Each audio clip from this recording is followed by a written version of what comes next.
Just, you know, just that type of way. Anyway, let's see what that sounds like. It's a little bit of beep. I don't know, you get that sometimes in samples. You won't be able to hear it.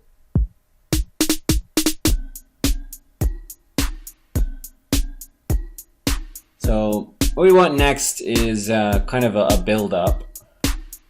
Hey, FX. You see that? That's a riser, mate. Come on. Ooh, that's a weird sound.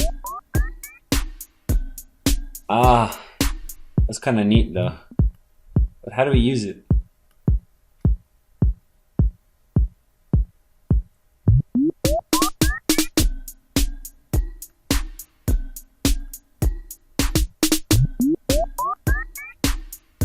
You want to use it. Gotta figure out where to use it though. You see, it's all trial and error. You can see.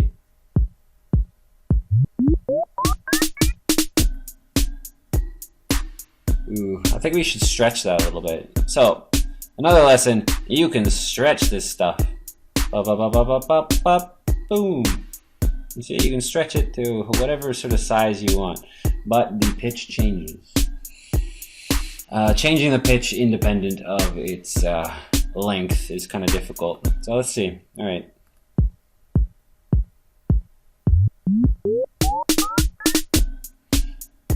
There. You see, we got a little riser there. But I think if we stretch it a little bit, like past that, then you get like kind of an overshoot sort of feel, and then we can have a different riser in there. I think that will work.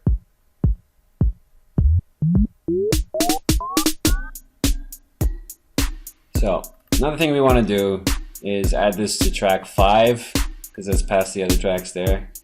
Go into mixer, and we want to add reverb, we want to add space, we want to add delay. We want to kind of like really mess with this sound, so it's really big and kind of long, and yeah, clear up your mind, guys. Anyway, so we got a delay up in here. And we got, you know, let's do a delay send. Ooh, that's not good. I think we'll just use basic delay. Delay send, it's just, it doesn't use the initial sound, it only puts in the delay.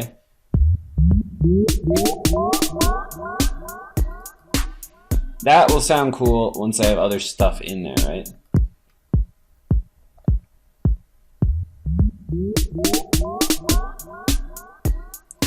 We got a bit of a riser there, but we can put it together with this putting on riser. So let's say we go right to the beginning, and we got some sort of melodic pattern playing, and then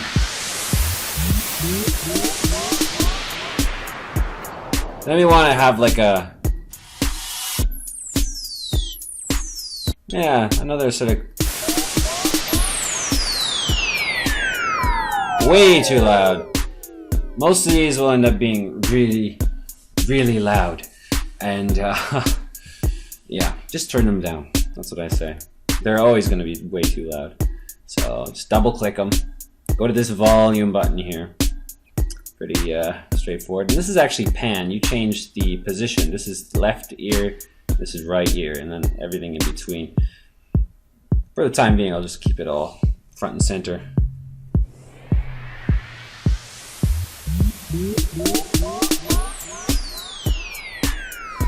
So I want, so you hear how the bong, bong, bong, bong was not, you couldn't hear it here? That's a problem. So what we want to do is jump back into this, go here, you see it's number 1. We want to head into here, and we want to do an EQ. And now you can see how EQ, what an EQ does. You might have heard EQ, or you might have seen it on a speaker before. You have no idea what it is. This is what it is. You change the spectrum of the sounds. So this is the kick drum, right? Like, I'm not interested in changing the bass section, not yet anyway. You could usually tighten up kicks by lowering it a little bit around there. This is why I'm EQing. You see, I can turn up the volume of that sound there so it cuts through the louder sounds here.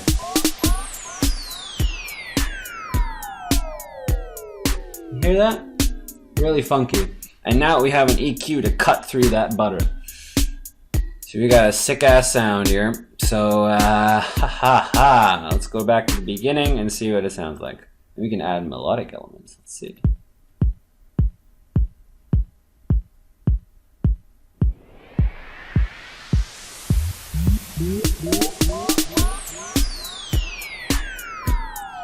So also we want to have like, it's not quite enough what we have there.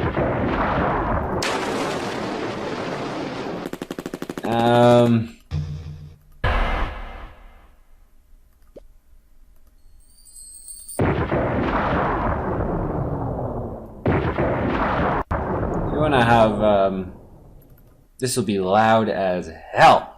So maybe you can pan it to the left and see what that sounds like.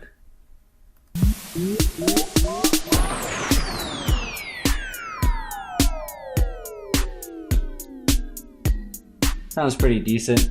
And at this point, you'd have the bass coming in. Now we're not doing funk. That's more of a funk pattern. So right back to the beginning with all of our parts and everything. And actually, we can do like Lazy Man stereo here. Click here. Actually, if you want this in both ears, Lazy Man stereo without using the mixer is clicking this little wave thingy here after putting two of them.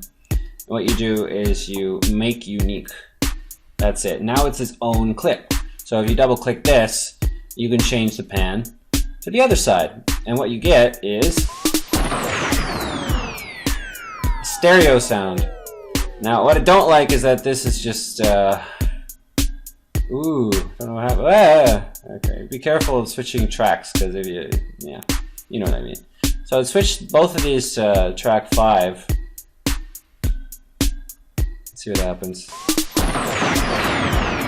That's really loud, and I haven't the faintest why it's so loud. But anyway,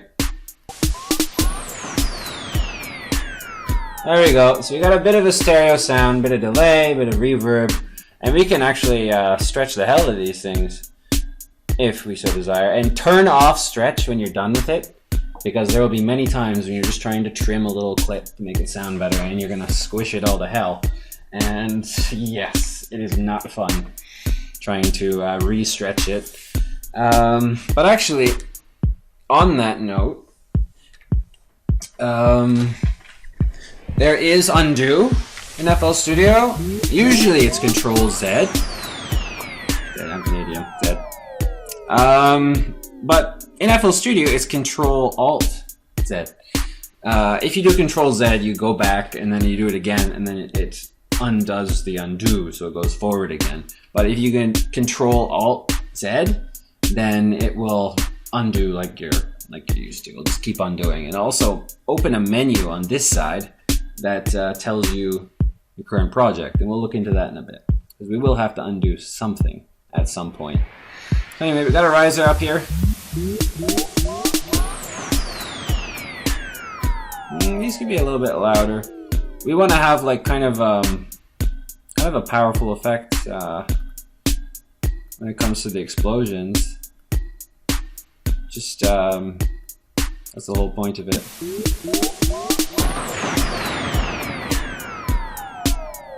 There we go.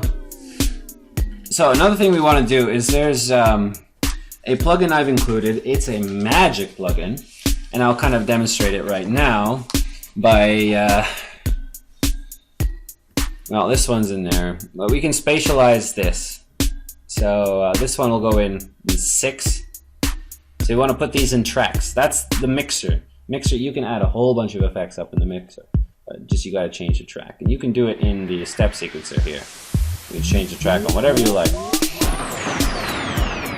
It's pretty cool. But anyway, what we're after though is going into the mixer and adding a stereoizer. This thing is awesome. It's really, really quite enjoyable. And you'll see what I mean in a second. I love it. See what happens.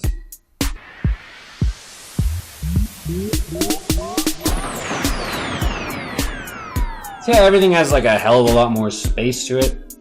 One excellent thing to put it on is snare drums. I love it on the snare drums. You'll see what I mean. So this is channel 4, as you can see. Snares are pretty much always channel 4 unless you like, delete it. Just toss this in. Where is it? There it is.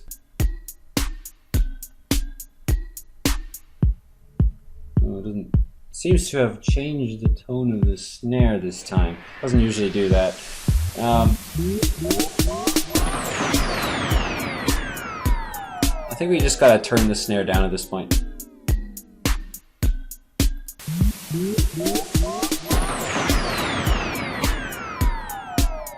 That's normal.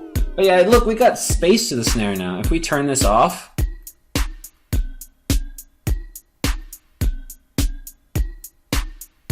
we got some space up in there, you see?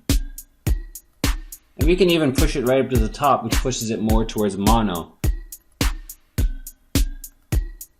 But it still gives it space. You see that? So now we got like a nice kind of realistic snare. It sounds like you recorded it. It's really awesome. That's too... Alright, the thunder explosion, whatever, is still too loud. But we don't want it too quiet either. We want to make a statement here. So, let's see. So we got like a down riser here, which is also too loud, I gotta admit. Turn it down a bit. So we want this to be some like grand opening, so we gotta have some sort of melody in there, right? So anyway, save, always save. You can hit Control S actually.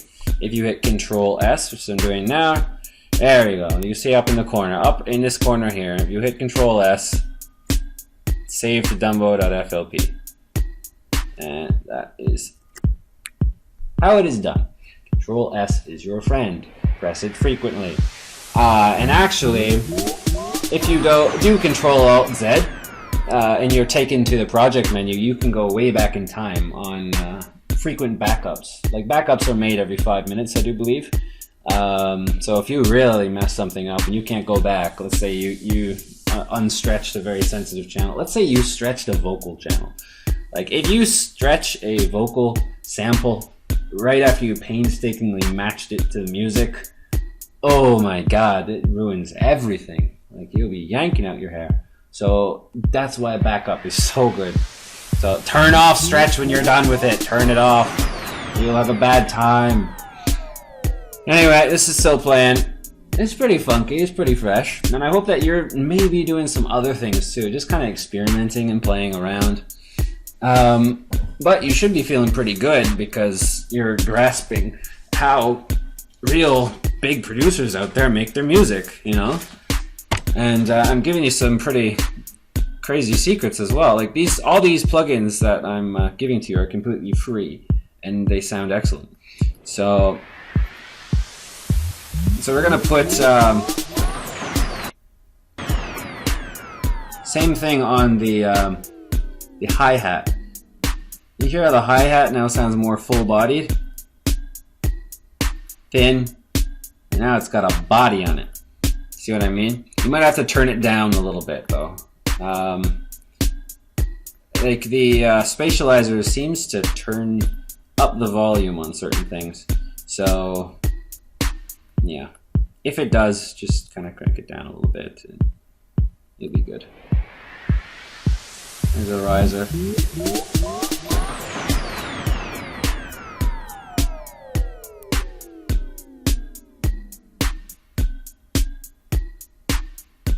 There's this kind of flow to it. I think like it's interesting. The actual kick drums are creating like the melody in the background here. Save. So we got this so far. Boobity boobity boop. but what we want is a bit of, you know, that music stuff. So let's go up to pattern 4, and I'll teach you how to add a channel. Hooray! Whatever that means. You have no idea, do you? Here we go. We're gonna hit this little bugger here. This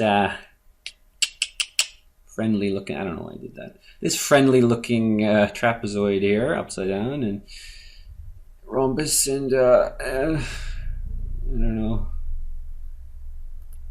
What am I talking about? Losing my mind here. So what I want to do is you want to add a synth. I'm trying to think. This is a free synth that I included, dulcet. I'll go over this. Let's see what we can do with dulcet here. So dulcet, and actually this is a perfect opportunity to teach you about first detached. You see this in the corner? So let's just go over this. You will quickly learn that you can't see all of your plugins.